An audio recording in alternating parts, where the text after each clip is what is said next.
ये बातें आपकी जिंदगी बेहतर बना देंगी।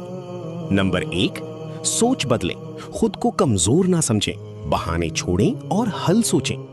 नंबर 2, हर रोज कुछ नया सीखें, चाहे वो एक नया लफ्ज हो या कोई छोटी सी महारत, क्योंकि इल्म ही आपको आगे बढ़ाता है।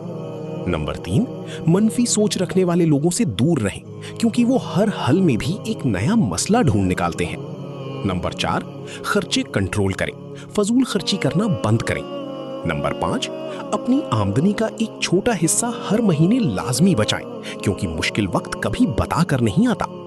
नंबर 6, दिखावे की जिंदगी और ब्रांड्स के पीछे भागना छोड़ दें, सादगी इंसान को जहनी सुकून देती है।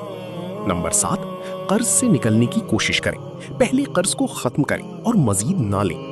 नंबर 8, आमदनी का सिर्फ एक जरिया ना रखें, अपने फारिग वक्त में कोई छोटा साइड बिजनेस या ऑनलाइन काम शुरू करें। नंबर 9, अपनी सेहत को पहली तरजीह बनाएं, क्योंकि अच्छी सेहत के बगैर ना तो आप कमा सकते हैं और ना ही जिंदगी का लुत्फ उठा सकते हैं।